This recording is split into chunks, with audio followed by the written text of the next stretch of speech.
Greetings, I'm Dr. Kevin Seaman from the Maryland Resuscitation Academy. We're very pleased to be able to bring you an educational program on the importance of dispatchers and their role in providing telephone CPR instruction to victims of cardiac arrest. Before we get into that educational program, we're very privileged to be able to share one story of the impact a dispatcher has had on the life of a victim of sudden cardiac arrest and their family. Listen in. I was fixing breakfast for our two sons, and I guess I'd gone around the corner to the pantry, and really I don't remember anything after that.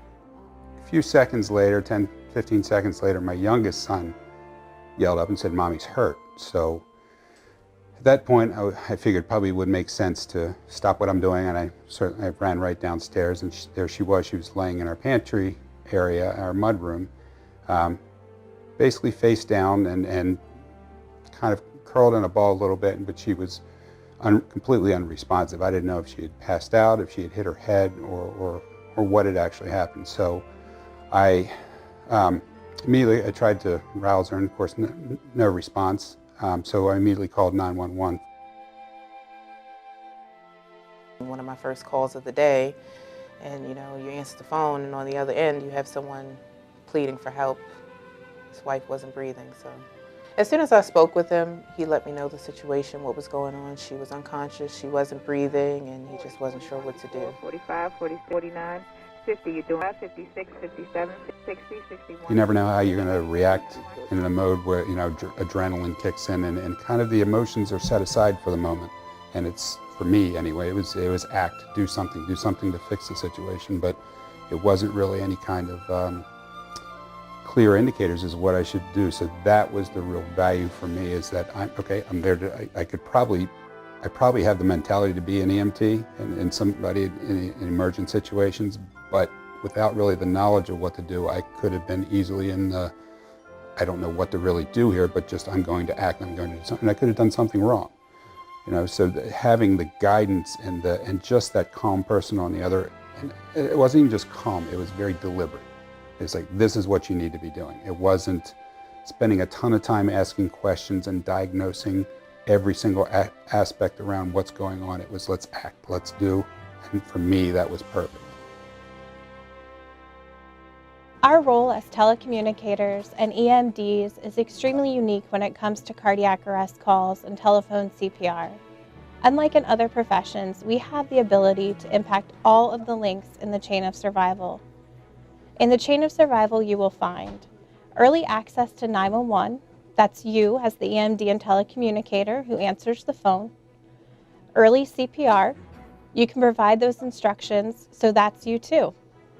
Early defibrillation, you will be asking if there is an AED or defibrillator available, or directing the caller to an AED, another link in the chain of survival that you touch.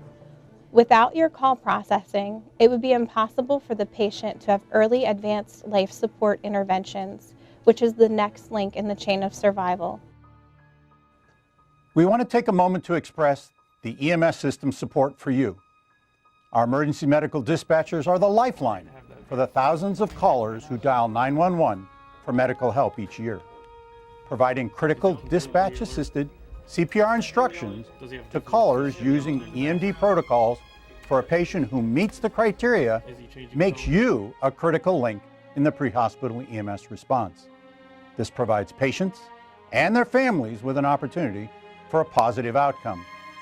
An assertive and well-trained dispatcher can recognize cardiac arrest and have the caller initiate dispatch-assisted bystander CPR in less than 1 minute from the time the call was received. Each minute delay represents a 10% drop in chances of survival for the cardiac arrest patient. A call for a potential cardiac arrest can be one of the most stressful a call taker will experience, but it's also one in which the call taker can have a real impact on life-saving efforts. EMDs should not delay giving CPR instructions because they're afraid they're going to cause unnecessary harm to a patient who they believe fits the criteria. If the patient is in cardiac arrest, they're clinically dead, and no further harm can be done to this person. any attempt at CPR is more helpful than no attempt at all.